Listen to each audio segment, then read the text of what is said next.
Ladies and gentlemen, welcome back. We have a few stragglers, but we'll kick off anyway. I think they'll join us when they finish their piece of cake. So as I mentioned earlier, we have a pair of gold sponsors this year. This morning we had Recorded Future.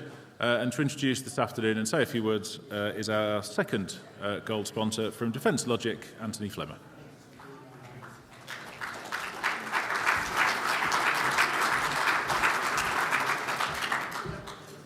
Good afternoon. I'm Anthony Flemmer from Defence Logic, and delighted to be a gold sponsor. When we started the company a few years ago, I didn't think that was going to be the case. In fact, I didn't even think I was going to have a company. But anyway, we've made it this far, and we carry on growing. So first thing I want to just talk about is a little bit about Defence Logic. So we are a company that focuses on a couple of critical cultural things in our own company. So for me, kindness in the workplace is almost paramount. We look after each other, which means that we then look after our clients. If people are trying to learn, we try and support them. This has been a bit of a driver of mine over the last couple of weeks, months, I should say, and it's been well recognized by the guys in the team, and it's actually making big improvements in actually how we work and talk and actually relate back to ourselves and to our clients.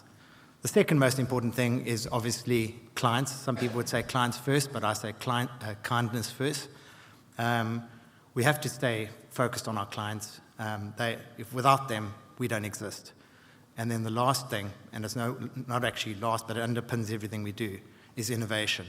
We are always innovating, making our products better, having higher fidelity, and giving our customers more security for less money, hopefully for them. Okay, so that's a little bit about Defence Logic.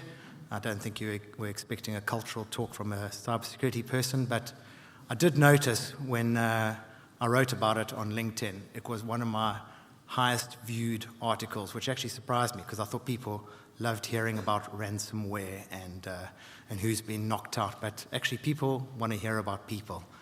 And and I love people, and I love parties. So I've got a bottle of wine that's out there, quite a big bottle of wine, so you could have quite a nice party. And all you need for that is just put your business card in there. It's GDPR compliant. So if we do email you, you can unsubscribe immediately, and you never have to hear from us again. But enjoy your afternoon, and whoever wins the bottle of wine, okay, no Defence Logic people can enter, sorry. And none of my family either, okay, because they're all trying to load it up. But yeah, that's what we're doing. Thank you, guys. Cheers.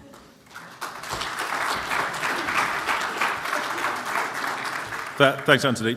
More security for less money. I think that should be a motto. Just on the subject of winning stuff, do swing by Tessian's stall because you can win a beer pump. Scan the QR code, win a beer pump. Moving on. Our next session is, as we mentioned before, I just dropped my glasses. As we mentioned before, we've had a little bit of a swap this afternoon for scheduling reasons, and so I now have the pleasure of introducing Damon Greber from BDO. Thank you very much, and good afternoon, straight after lunch. I've got to wear glasses now as well. We're all getting older, aren't we, Dave? But so Damon Greber from BDO, I head up the advisory team, and delighted to be here this afternoon to talk about nation-state threat, because I think there's a lot of things in the press. I looked at the news yesterday, and I'm going to read some quotes just to start off to say what happened on the BBC website. So first one, we've got the CIA X, formerly Twitter, whatever we have to call it nowadays, a bit like Prince, isn't it? With the security vulnerability that could send people to a different Telegram account to receive their secret intelligence. And the guy that found it said, "I saw that the official Telegram link they were sharing could be hijacked, and my biggest fear was that a country like Russia, China, or North Korea could easily intercept Western intelligence." So that's one story. We've had the head of MI5 saying that more than 20,000 people in the UK have been approached by Chinese spies. And it's interesting he's called out specifically the individual country. But actually there was also, I'm sure you all saw it, the first time that the heads of security services across the Five Eyes have actually met in person and sat on a stage. They obviously meet in person in secret quite regularly, but that's another change in the dynamic, and back to your point, Anthony, about people. It's around people, and they're trying to engage more with people and companies. And then we've had Sweden being allegedly punished by Russia for joining NATO. So they've damaged undersea telecoms cable as well as the gas cable the other day. So there's these things that are in the news every day around the geopolitical environment. So I've got two people with me today. We've got Nick, who's online. There we go. So Nick, if you do a quick intro and then please. Sure. Hi, everyone. My name is Nick Miller. I am a virtual CISO, so I work predominantly with small to medium-sized businesses, but in the past I have been in-house CISO with financial services firms, and I started my career at GCHQ in what would now be the National Cybersecurity Centre, looking at state-based threats to the UK. Thank you. And I've also got Lance from Recorded Future. Thank you. Yes, so I'm Lance Mauritius-Jones from Recorded Future. I think some of you heard me earlier today, but I'm part of the Recorded Future team or the analyst team, or the security team within Recorded Future that monitor, understand, and look at the threat landscape in general, and the services that we offer as a company is a big part of just some of the stuff we're going to talk about today, and how we monitor threat actors, how we understand effectively the risk that is posed to us in the West, and beyond, I guess, as we will discuss. Yeah, absolutely. And obviously when we thought that this would be a good topic to have, we had the war in Ukraine ongoing. We didn't foresee what was happening in the Middle East with Israel and Gaza. But clearly now with that ongoing as well, and we see in the news drone usage and threat intelligence and more of a cyber war as part of that. So at a time when there are more wars ongoing, is the threat to ordinary corporates increasing or not? Yeah, I think from our, wow, that sounds quite loud. from our perspective, I think it's it does, and it happens as a further down the line type of impact that happens towards corporates. I think if you look at the current situation, for instance, in what's happening in Israel, Gaza, as an example, we obviously heard the news as it was transpiring, as it was coming through on mainstream news sites about the terrorist attack. But one of the things that I guess that wasn't clear was how how Hamas circumnavigated Israel's, for instance, defense, the Iron Dome system.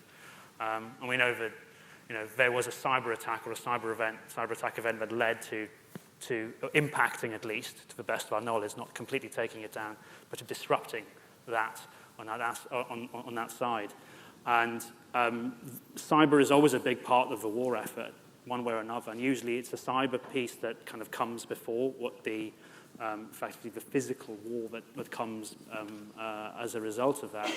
So those techniques that are used and the targets that are used, then we start to see the movement of threat actors that converge on this, or at least, let's say, they make themselves apparent further down the line as the sort of war develops. And then we look at the techniques and the procedures of threat actors, and many of the threat actors, like Anonymous, Sedan, for example, Killnet and the likes, we know quite well, right, from impact that they've had on businesses and organizations involved with other type of cyber attacks over the last years, in effect.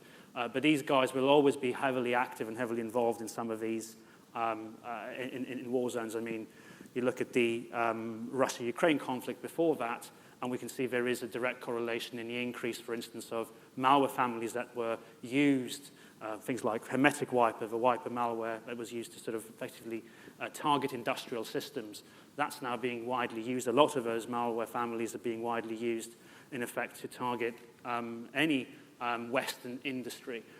So that's kind of how a war event almost is used as a test bed in many ways, as a breeding ground for a lot of this type of activity, to see the impact and the effect, and also to test our defense as well, to see how well we react to it and how we sort of change our methods of figuring ways to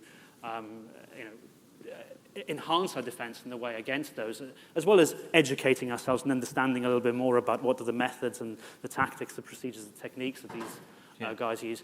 So there isn't, whenever there's a huge war event, is a lot of, a lot of cloud and a lot of dust that happens, especially now with the recent war in Israel. A lot of the guys, the techniques and the threat actors, things like DDoS attacks and stuff that have been used as time immemorial to take out a lot of these, a lot of their targets. We know those attack vectors are well known, but the threat actors are also well known, but some of the malware techniques that we're going to start to see as a result of this, that's also going to have an impact, and it's going to become more mainstream, because this will, again, be another testbed, just like the Russia-Ukraine war was before that. And I think we've seen, certainly in the press, we see more requirement now that you've got independent media and access to satellite imagery to actually then, we saw with the horrific attack on the hospital, the Israelis releasing footage and recordings and things that perhaps before they would never have released, to say that we have access to the eavesdropping on things. So I think the fact that we're a more open society with more tech, more access to data, means that people are actually, the security services are probably wondering what should they release, what shouldn't they release. Nick, have you got any views on that? Nope. Hello? Was that to me? We can hear you. Sorry, your audio was cutting out a little bit there. So you were asking about the sort of kind of wider risk from nation states, right? Sorry. Yes. Just wanted to make sure I answered the right question before I started talking. So I think it isn't true to say that all the different kind of nation states are the same, right? I think at its core, a lot of these capabilities come out of intelligence organizations within each country, and therefore there is a common theme of intelligence gathering across all of these. Now what that intelligence gathering looks like depends on that particular country's particular areas of focus, right? So obviously China has a huge economic interest around kind of intelligence gathering, but also just East Asian security, right? So as an example, it's very common to see China target telecoms companies in Southeast Asia. And that's part of their general intelligence collection to understand kind of and build communications profiles for people in those areas. But they will also go after economic interest and economic data for companies in the West, because that's also of interest. Russia obviously heavily focused on Ukraine and intelligence gathering around the war in Ukraine, but likewise the areas of focus that it has outside of intelligence gathering is now really around kind of using cyber as an extension of its capability to cause impact in these countries, right? So, I think, as was just mentioned, the more aggressive use of wiper malware and things like that, which is, it's not purely for an intelligence benefit at this point, it's to basically cause impact and sort of alter public perception in some of these other countries, that there is a cost to opposing Russia. North Korea is very, very different again. So, there's a huge cyber incursion against South Korea on every front, basically, because that's their main intelligence target. But what North Korea have very successfully done is essentially turn... so North Korea's cyber program was trained originally by China, but it has in many ways eclipsed Chinese capability and is one of the most capable cyber actors on the planet. And it's primarily being now used as essentially an organized crime outfit. North Korea are heavily focused on using cybercrime to make money, which they then pour directly into their missile and nuclear weapons programs. And the majority of large crypto exchanges that are hacked at the moment are being hacked by North Korea. And that money is then funneled through, and when it gets back to North Korea, is put straight into their missile development program. And you can directly see a correlation between the emergence of North Korea on the cyber scene. This is everything from the Bangladeshi central bank heist, through to all the crypto exchanges, through to attacks on the SWIFT network. And the sudden increase in their missile capabilities are directly linked. So I think in all of these places you see that, whilst there is a core intelligence requirement, actually each country is also exploring cyber for its own ends. And I think the piece there is that as a result, you have to understand kind of which radars you might sit on to understand which threats you might have. If you are an intelligence target, then you might have those threats. But if you are, if you're sitting on sensitive IP, you're going to have a Chinese problem. If you're a crypto exchange, you absolutely have a North Korea problem. And if you are potentially vulnerable, sensitive, critical national infrastructure in a Western target, there's a good chance that the Russians would be interested in understanding if they can exploit that to cause damage and impact. Yeah. I think I was going to say it's a very interesting point, actually, because talking about the threat actors and the countries that they operate within, you're right. It's understanding what is their end goal, right? What is their main motivation for doing or for targeting effectively targets that they're looking to set out to target in effect. And when we look at, for instance, let's say Russia, as you mentioned as an example, what is Russia going to do with Israel and Hamas, right? It's a bit of an odd target for them, but they're looking at infrastructure, right? They're targeting infrastructure. There will be similarities across Israeli infrastructure in many places in the West. So they're using this as a test bed, right, to see what can they, how good are one of, I guess objectively one of the best protected, let's say, countries on the planet in terms of cyber infrastructure. How are they going to react to these new techniques and procedures? And we can take that and then weaponize it across the rest of the West. So. Yeah, and I guess people need to train. It's like living here in Jersey in sports people, if they haven't got competition against them, then they don't raise the bar and become better. True, yeah. So actually, taking those opportunities where they can to start seeing and training their teams will make them more effective. Yeah. That's interesting. Do you think that there's, both of you said that there's individual targets and individual nation states there. Is there an overlap in that, some corporates might be sort of impacted by all three, targeted at the same time? What's the sort of Venn diagram? Do they work together, North Korea and Russia? I think I'll echo what Nicholas was saying there, which is depending on the industry that you're in, you might have a combination of both those threat actors targeting you. If you're very much, like I said, in the finance space, you will find China or North Korea. China and North Korea will be very much a target for you.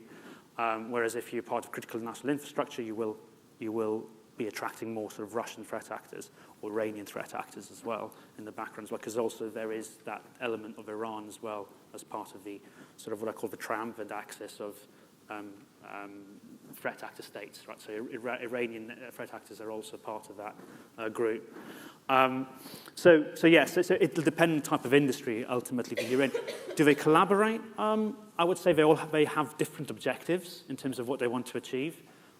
If there is some form of collaboration, it's very loose in the background. It's not a similar collaboration to how we in the West have between, I guess, the Five Eyes and the other agencies that we interact with. So it's very different.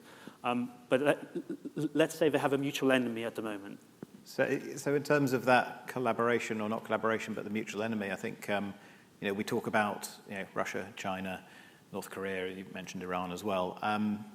Obviously, the West has its own forces, and defending or attacking. So should we be concerned about Western nations and their antics and what they're up to? Nick, maybe over to you. I think it's a different risk. I think the legal frameworks with which Western cyber programs operate are obviously much more robust and strict. And so I think what you don't see is the economic espionage happening within the West. The US aren't hacking into companies to then give that IP to a startup in the US to kind of create an equivalent competitive industry. That is something you see in China all the time. They are dedicated into stealing IP so that they can create Chinese competitors. However, you obviously have a very, very capable, and especially in the US, well-resourced program. And, I think where you would see potential risk and where you have seen potential risk is where those organizations are holding data that may be useful for, say, a counter-terrorism purpose as the US would see it. Now, obviously their preference would always be to acquire that data via legal means. Go out through the FBI and acquire a copy of the data that can be used legally. Why? Because you can use that in court proceedings. You can use it to actually then bring prosecutions. If you start to acquire data via espionage, whether that be human intelligence through the CIA, turning someone inside an organization and asking for a copy, or whether that be through the NSA hacking into an organization to steal that data, it suddenly is not admissible in court. So it's certainly not the preference, but for sure you can point to examples of Western hacking, US hacking into European companies has happened. And predominantly that's why it's happened. It's gone in through from more of a counterterrorism type of angle where that is the risk. But I actually think that for most organizations now, the bigger risk from the West is the private industries that are spilling out of those intelligence organizations. Israel, for me, is the classic example, right? Israeli 8200 SIGINT unit is, there are so many cyber companies, so many cyber startups coming out of Israel that all claim to be out of their former SIGINT and hacking teams. And one of them, possibly the most famous, is NSO Group. NSO Group are producing state-level capabilities that can hack into fully patched iPhones on a regular basis. And they sell those capabilities to other governments. And these are Middle Eastern, North African, Eastern European, and ostensibly those governments are supposed to use it for lawful purposes, but what constitutes as lawful in those regions would not necessarily align with what we would consider lawful here. You are seeing targeting of human rights activists, targeting of journalists, targeting of lawyers, using what is essentially state-based capability sold to local governments. And I think that growth, you've also had in, there was a sort of UAE Qatar dispute that kind of boiled over into cyber attacks between the two organizations. And you had, I believe it was a company called, I think it was something like Dark Matter or Dark Light, but basically a bunch of ex-NSA hackers had set up shop in Qatar and were running a cyber program on behalf of Qatar and were then all arrested and indicted by the FBI for basically running illegal operations because they started to hack into US targets. And that's, it's going to get you in trouble with the FBI, that is for sure. But I think it's not just the actual government-run programs, but it's the knowledge and capability and know-how that's now spilling out of those into the wider market that potentially presents the wider risk. Yeah. So I think, I guess that then moves on to the threats there. The threats now wide on both the Western and Eastern, I suppose. We'll call the other side. But yes, okay, across the globe there are now nation-state threats and capabilities spilling over into the private world.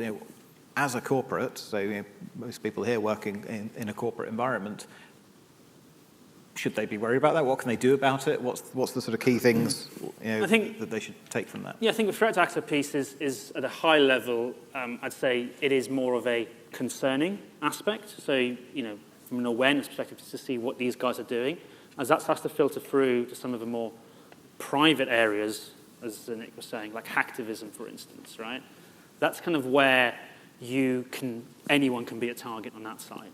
And that's where I think many organizations, corporates today, should be looking at what is the activity of various hacktivists, what areas are they targeting, understanding information from existing cyber attacks that we know, we can dissect and look at the information that have come from those, understand the procedures that were used, malware families, all of the sort of techniques that those organizations look at. And that should then inform you, if you like, your cyber defense program that you would have to understand how we can then start to look at ways of streamlining the response to it. So then things like, let's take, I mentioned petty earlier, but let's take like the Akira ransomware, for instance, right? Not something that's come out of war, like many of the malware families. That's kind of taken our client base by storm in the last few months, and there wasn't much information before March 2023. So again, that wasn't necessarily related to a nation state. So that if you were monitoring nation states and saying, well, where did this technique come from? How did it come from? You wouldn't have any awareness against that. So it's looking at what's happening, that layer in between, which is what Nick was talking about as well. and then constantly formulating that information to be able to feed into your programs. It feels like we're always up against the clock in anything that we do. So in an ideal world, and this as well, yeah. That's all right. Just checking.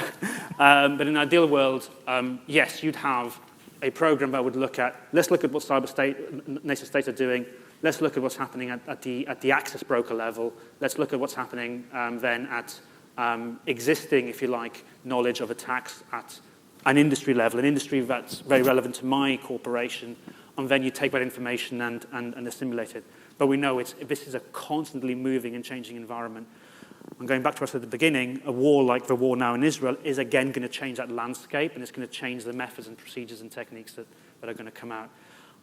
So ideally, yes, yeah. But in practice, we know that it's starting at that middle layer and looking what we know, the known knowns, and then the known unknowns are the stuff that you then will have to start to formulate your intelligence from that information to be able to build the correct framework. Yeah, and I guess we're short on time now. We've got 3 minutes left, so I think last comment over to Nick is around, I guess if you're working with a financial services company or someone, I presume, well, I don't presume, never presume. What level is these cyber programs being thought about as opposed to bottom-up basic controls? Who at the top is saying, well, actually, if we are a registry and we're collating data, you see what's happened with Panama Papers and other types of things like that, where is the information treasure trove that might be interesting, even though I might be a third, fourth, or fifth party of holding that data? Do you think organizations are aware of that and understanding where they are in terms of being a target? Possibly not where they need to be. I certainly think that, regardless of what organization you are, you have a non-state threat, which is you have a cybercrime threat, right? Which you have to be completely aware of and taking very seriously, because, let's not underestimate that actually for many organizations, non-state threats can be more actually damaging than state-based threats, right? An intelligence operation taking your data and keeping it within a government system is possibly never going to impact you. North Korea hacking you if you're a crypto exchange and stealing all your customer funds, that's going to impact you. China coming in, stealing your sensitive IP and spinning out a domestic competitor that undermines your business model in the next 5 years, that's a strategic threat. But actually, for a lot of companies, the risk from ransomware, invoice fraud, etc., is enough to sometimes cause them considerable damage. So you absolutely can't ignore that threat. But it's also worth saying that typically is the level of sophistication below the state actors. So you kind of need to start with saying, okay, we need a foundational cybersecurity program with these basic controls well implemented, that we are comfortable we're keeping the non-state actors at bay. Then if we identify that we have a state-based threat, we need to build on top of that relative to where we see that state threat coming from. So for example, if it's a China threat that you're worried about, I work with some small high-tech startups around the Cambridge area, which China are all over, and it is not just from a cyber threat perspective. They are, as I think you mentioned earlier about, the Director General at MI5 discussing, they are using open source, they're approaching people via LinkedIn, they have agents in the UK turning up to places. And this includes even, there are examples of basically like Chinese-backed VCs buying high-tech startup companies, basically taking the IP, shuttering the company, and moving it back to China, which is essentially a legal form of IP theft. Yeah.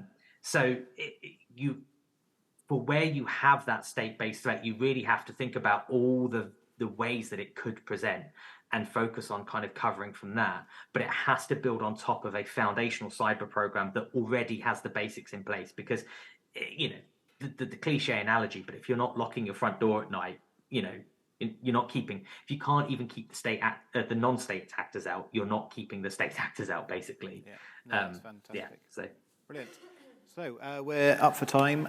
Nick, Lance, thank you very much. Hopefully that was of interest to the audience, and we'll hand over to the next session.